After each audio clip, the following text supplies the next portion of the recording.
Right. Are you seeing the playbook? Then what happened next? The Oga, all those khaki boys, okay, they remove him. You cannot stay there anymore. How can you hand over our this? So okay, they remove him, and when the whole world pretend that they are being consigned, those people now make the deal with the guy so that the country can be in peace.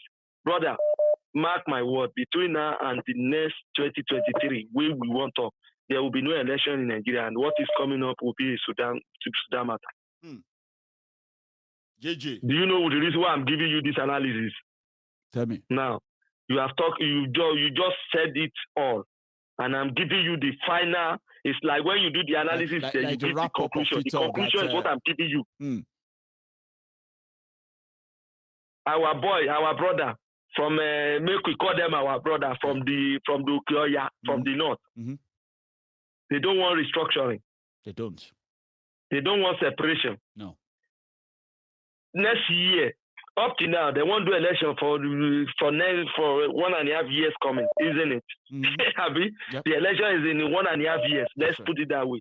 But up to now, there's no a single person who can come out and say he won't put sign. But who do they want to feature for the election? Are you understand? Is he a Southerner? Who is among the Southerner that is qualified, that can unify, or that will keep what they have started? To let them continue whatever they are doing. Right? So whoever is going to help them sustain it, it's like Tifnumbu is going to help them sustain it. They are reassuring him that they don't trust him. No. Brother, don't let us make mistake. You need to understand what this Tinubu might be bad. Trust me, brother. I will not defend him on that. Yeah. But if the day you sign and you sworn that in your hand, the moment Buhari is come out, what happened to Jonathan is what will happen to him. But he said it. He said it immediately as he was returning. Nobody even recognized. If you understand, that's what will happen. So in that case, they know it by themselves. They will never allow Tinubu to. Tinubu is a deleted matter. Forget. Really? Except if he wants to die.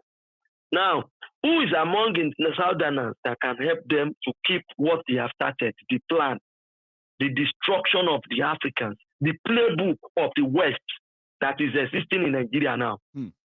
Brother, are you getting my pictures now? I'm with you. You just asked me a bigger question, and there's no name that comes to my mind. I can't see any name. That's why I mentioned Tinubu. I can't see any Southerner that can pull any force in any way. Now, the guys over in the north don't trust anybody from the south. That one is on. Now, if they don't trust anybody, if they eventually feature anybody from the south by next year to go and sit for the exam, what will now happen is that you will see some hooliganism. Brother, there's something we need to understand. When the answers come last time, there's some playbook that they play. There's some joker. And the joker was first, look for who you can buy. If you can't buy them, okay, intimidate them. How do you intimidate them? Use the force. The force fail. Okay, let's move in some hooligans. They move in some hooligans. Those ones fail. But what is the next thing? That is why you see them in mess today. The same thing is what will happen to the political arena by this time of next year when everything happens. Because they will instigate the Southerners. They will instigate the Southerners against Southerners. We no go agree. Before you know, our khaki brothers will come in on the streets. This is the conclusion of everything that you have been analyzing. So power change. Mark my word. Mark my word. This election will be truncated because why? The trust is being lost. Even the Northerners is saying you have made us to lose our political power. That's what they said. They said Buhari has made them lose that political power. Brother, don't think those words are cheap or are light. Some of us might be sitting down looking, but this is what will happen. Because now, let us say, okay, they now succeed now. The election is going to hold. Let's look at the scenario after the election. Which many are not even thinking about too. Many are not even thinking about that. They are. I'm with you, JJ. Scenario after the election, hand over the government to somebody else now. Let's say they now succeed, they manage to do it, package anything, anyhow. Just do you think all those Al-Qaeda brothers from the Sahel, from the desert, who have already camping in the north, will leave there and go back to where they're coming from? Go back to where they come from, just like that. JJ. Is it possible? JJ, thank you so much. Let me take my last call. It's been a pleasure hearing from you again. People who don't know JJ, JJ likes to talk in parables, in corner. I will be going here and there. No, it's if a you code. Don't follow we call him, it code. You get lost. I get that, JJ. You have a good evening. JJ is always like that too. If he starts his talk, it will take you here, take you there. But if you pay attention very well, you'll get to know where he's really going. And I think many of you got that now, yeah? Hello there. Hi, Maiyegun. How you doing, brother? I am very well. How are you doing, sir? I'm doing great. Thank you, my brother. I'm calling from Houston, Texas. Oh, from Houston. I don't know, somehow, right? Immediately I heard your voice. Somehow I just felt like this is US, and it must be Houston because it sounds so familiar. Yeah. How are you? Well, I'm good. Thank you for the job that you're doing. You're welcome. You're actually enlightening a lot of people. It's difficult to actually direct Nigerian brain and energy towards what you are saying. It's difficult for Nigerians to actually accept what you are doing, what you are saying, because of the way the country is. It's difficult for people to actually relate with you. But that being said, thank you. I just want you to know that a lot of people listen to you. The other time I went to one of the shipping companies to send something to Nigeria, and I actually saw a Igbo man was listening to you live on his phone. So I was like, you listen to Maiyegun? He said, yeah. I said, wow, Igbo man. So that's in Lagos, you said. So that is the extent of, that's how wide and how broad your broadcast is going. Thank you. So don't think that people don't listen. Millions are listening to you, my brother.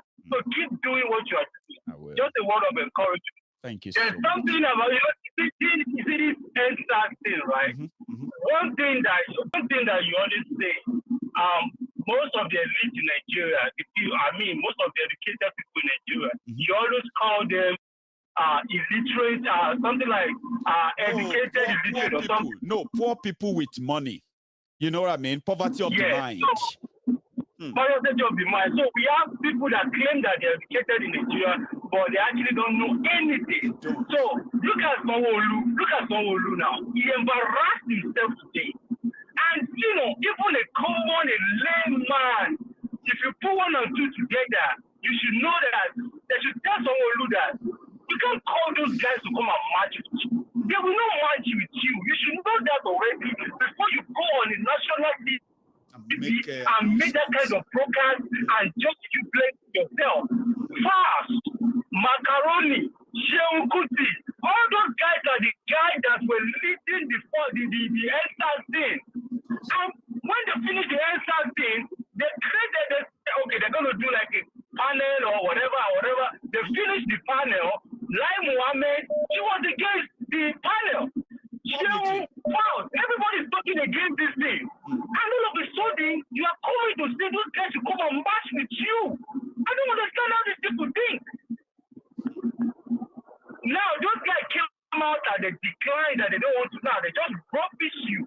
The calculation, the way they think, they just believe that everybody in Nigeria don't have sense. It's dumb, exactly. That's the way these politicians think. They believe that people don't think. So that's why they can come out and just disgrace themselves. They behave like they don't even have family, or maybe they don't have children, or their children's friends are not even asking them questions. Why they can come out and just behave the way they behave like crazy people. One thing that I personally like about the NSAS thing is my brother, whether we like it or not, SARS actually demarket Tinubu and APC. A lot. SARS demarket Tinubu to the lowest. And even the governor himself, SARS was a bad agitation for them. They mismanaged it now. Come on. Lagos was so peaceful until they brought those thugs to allow until they brought those thugs everywhere. And if can say that they want to use Tinubu, even if we have any strong political party, I don't see APC winning Lagos after NSAS. Honestly, in a free fair election, no, they can't. That APC can even win it. You know, because we have weak political parties. If you want any democracy to be strong, you have to have a very strong opposition party. Very strong opposition. So if you ridicule all the opposition parties, then it's going to be like a one-party system. That's the only thing that Tinubu is enjoying in Lagos. And NSAS came and ridiculed Tinubu, demarketed him, but do we have another political party that can take advantage of that? We don't have it. And that is what keep on saying that it's not about shouting, it's not about fighting, it's about let us organize ourselves. At the end of the day, we should be able to gain something out of this NSAS thing, this NSAS movement. We should be able to gain something out of it, and it's about organizing ourselves. Without that, there will still be Tinubu and all that. But one thing I like about NSAS thing is I just love the fact that NSAS demarket Tinubu is a bad market. You know what me I like about it? You know what me I like about it a lot is that it's not going away.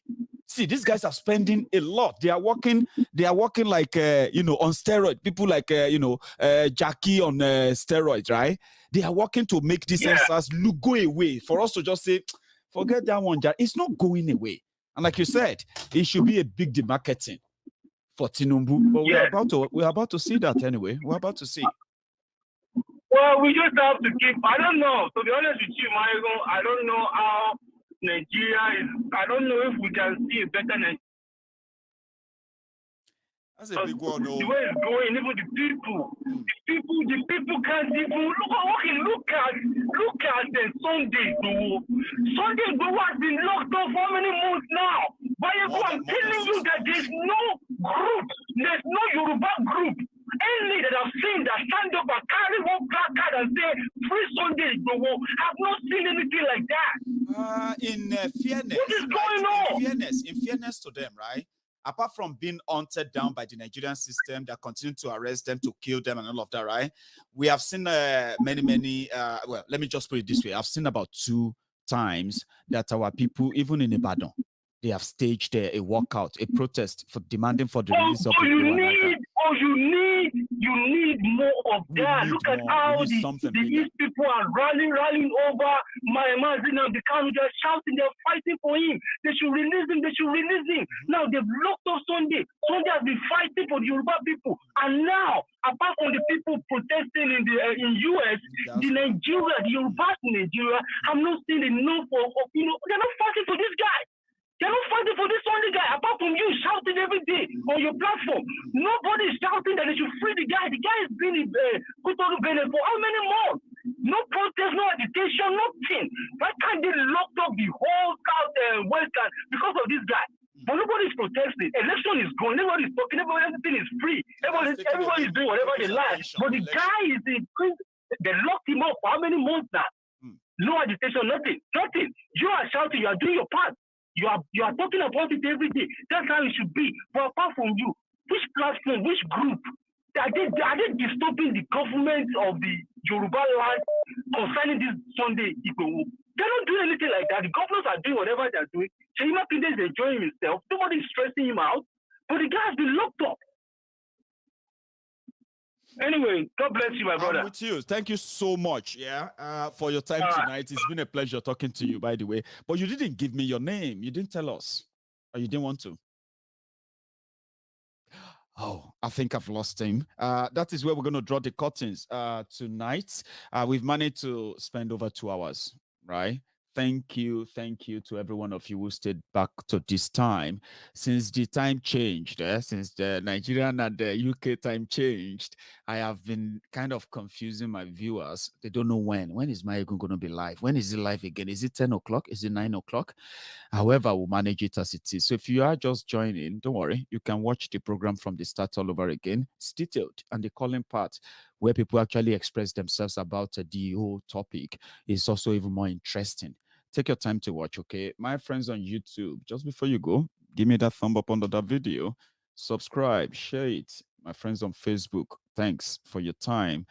Joke Ade, nobody, you see, I mean, Yinka, and every one of you who actually dropped in your super chat or super sticker, I say thank you to you. I'm going to see you some other time, okay? Stay safe and good night.